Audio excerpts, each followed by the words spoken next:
Thank you very much for the conference organisers for arranging this very important event.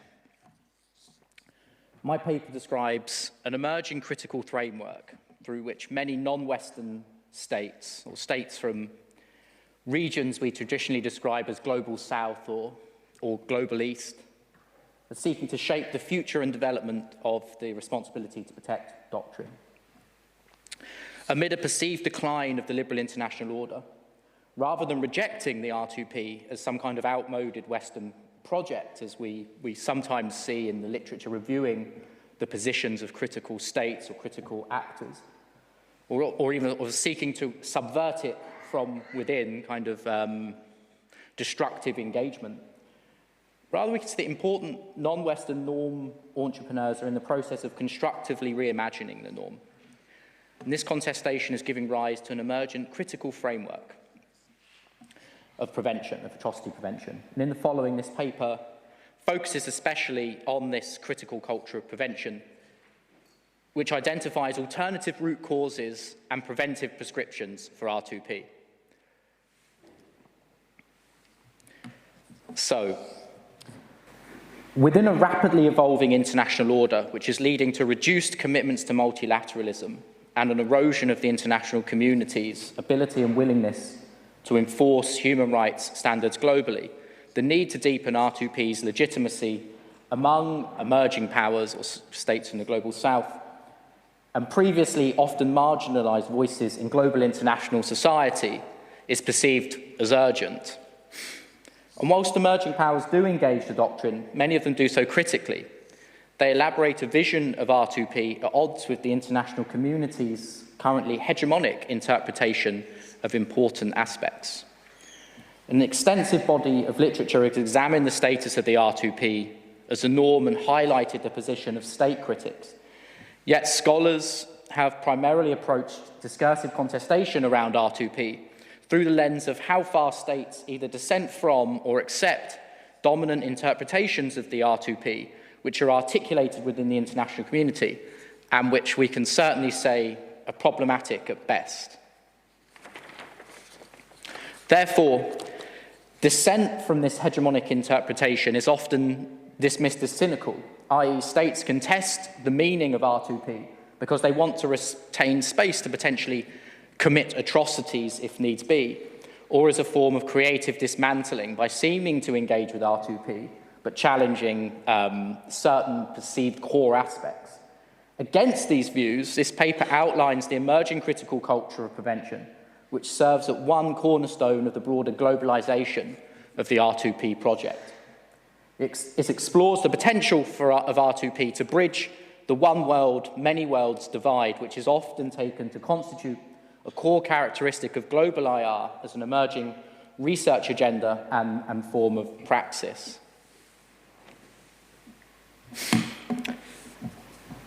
So just a very brief overview of what we mean when we just talk about normative contestation of R2P. So this normative contestation around R2P is often perceived as applicatory rather than validity-based. This is to say contestation revolves around how to apply the norm rather than whether the norm is valid and binding. So how rather than is.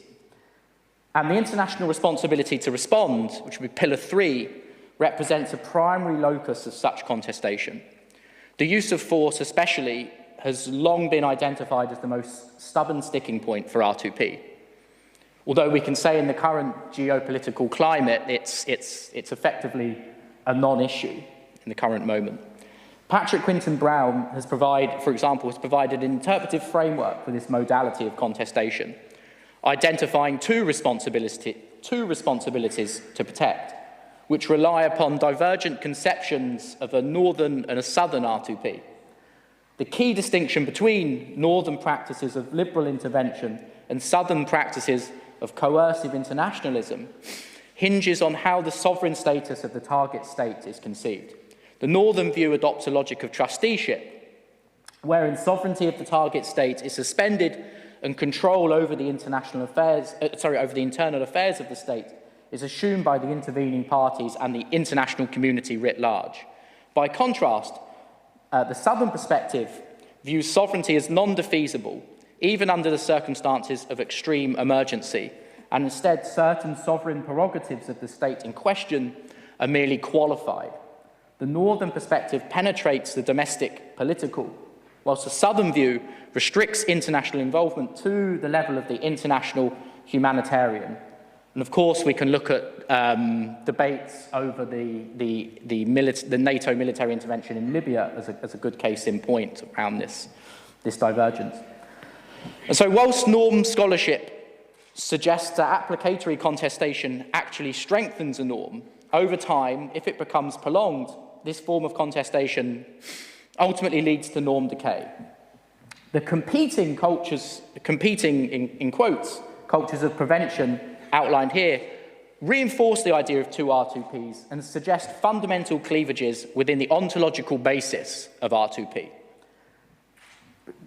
To be the bearer of bad news, these do not bode well for the attainment of renewed consensus on R2P, which is required to overcome this risk of decay.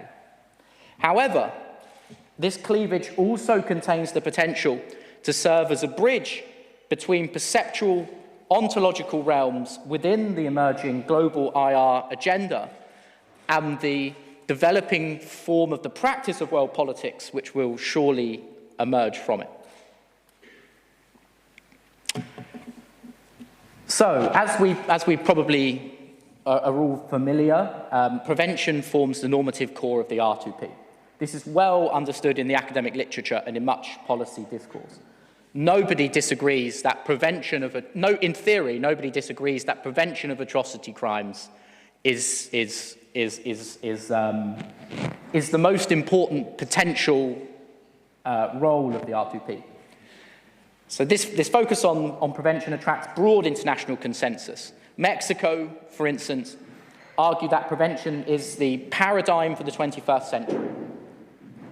The thesis that atrocity crimes should in the first instance be prevented before posing difficult problems of response in itself is widely agreed. This construction of R2P engages states otherwise espousing more reserved perspectives on the different aspects of R2P. Yet beneath this apparent consensus, discourse reveals important and fundamental differences of opinion. Divergent cultures of prevention coalesce around distinct conceptualization on root causes and drivers on atrocity crimes. As noted by Boom and Brown, R2P supporters typically downplay the role of the international community as a contributor to risk escalation. Within the R2P's epistemic community, broadly conceived, the root causes of atrocity crimes are located inside states, emerging from the insufficient internalization of liberal standards and norms of governance. The role of the international community, conversely, is to assist in the resolution of these problems. Populations are vulnerable to internal problems which have external solutions. This liberal paradigm of local problem, global solution is juxtaposed by those who locate the root causes of atrocity crimes, additionally, not exclusively, but additionally, in certain structures and practices of the global political infrastructure, including many, which are explicitly carried on in the name of upholding international human rights standards. Many states, especially those with colonial experiences, recent or more distant, frequently contest the liberal prescription of root causes, which significantly informs the international community's approach to atrocity prevention.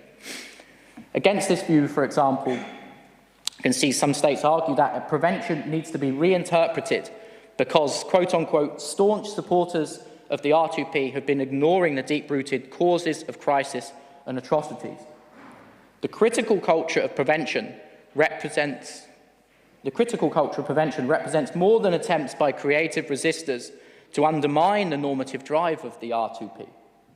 Indeed, many of these critical perspectives offer a clear outline of things which the international community needs to stop doing before it can actually start assisting vulnerable states and people. Consistent themes of the liberal culture of prevention include accountability, good governance, robust civil societies, multilateralism, and implementation of international humanitarian and human rights law. These are the consistent themes throughout, particularly the thematic R2P debates in the UN General Assembly.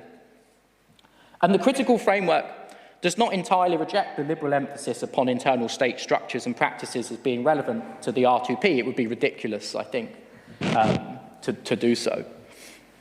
However, it seeks to broaden the conversation, integrating external and even systemic considerations about how practices of the international community exacerbate and undermine these, oftentimes rendering them secondary. This view has been argued to reflect a temporal dimension of the prevention agenda. Alongside these longer-term considerations, however, the critical framework also incorporates more immediate critiques. An international arms trade, which is supported by the international community and facilitates the flow of weaponry into volatile regions, selective and politically motivated economic embargoes, an uneven application, dramatically uneven application of universal human rights standards are all imminent and direct root causes of atrocity crimes. Important themes of the critical culture of prevention include poverty and underdevelopment exacerbated by an unfair international order, geopolitical instability caused by external military interventions, water scarcity and environmental degradation, non-military interventionist practices of the international community, such as, I quote, the implementation of selective unilateral embargoes and other structural problems that exacerbate conflicts until they become unsustainable situations. These alternative explanations for the occurrence of atrocities diverge from the predominant prevention discourse, largely developed by Western academics and NGOs, which privileges phenomena such as ideological dynamics, which are of course not unimportant. As mentioned previously, this critical culture embraces states, Egypt most prominently, who are considered to be supportive of R2P in general.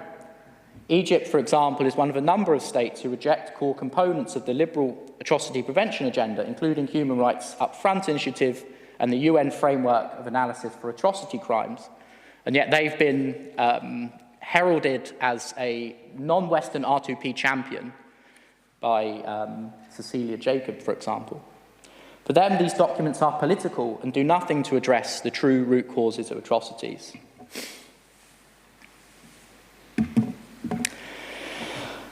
So, as we can see, R2P is subject to intense international contestation. And yet, contrary to assumptions that critical states seek to restrict or more tightly delineate the R2P, the nascent critical framework, which we've just encountered over the course of this paper, suggests that future has actually a kind of a positive dimension in a sense, and suggests that future development might actually involve a broadening of the doctrine. A predominance of state discourse indicates recognition that a more uniform, non-selective application of the R2P requires reassessment of core practices of the international community. These include practices which perpetuate, as we've seen, economic inequalities, which deepen resource and water scarcity and facilitate conflict and instability in volatile regions. And the emerging critical framework is also increasingly sensitive to the interconnectedness between conflict prevention and prevention of the four crimes. The explicit call, which is heard in the UN General Assembly loudly and frequently, to reopen discussion of the R2P in order to forge a broader consensus, also provides a longer-term opportunity, perhaps, to revisit institutional reform of the Security Council itself. Yet, we find there's a deep metaphysical, fundamental cleavage within the R2P. The liberal culture of prevention, as we've heard, predominant in global international society, not only identifies the root causes of atrocities as internal to the state at the expense of serious consideration of structural practices as opposed to structures themselves, but it manifests an ontological position on world politics which assumes a priori the existence of atomistic units as the basic condition of social reality. The global IR agenda takes as its starting point that the realm of the international can be seen rather as a fusion of phenomena world in appearance with subjective manyness, and noumena, world in itself with objective oneness. And that it is humanly possible to reconcile the visible manyness of phenomenal world with the invisible oneness of noumenal world. Liberal culture of prevention treats as an objective fact the metaphysical independence of discrete units.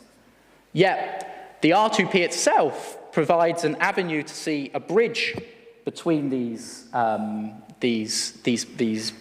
positions or these lenses.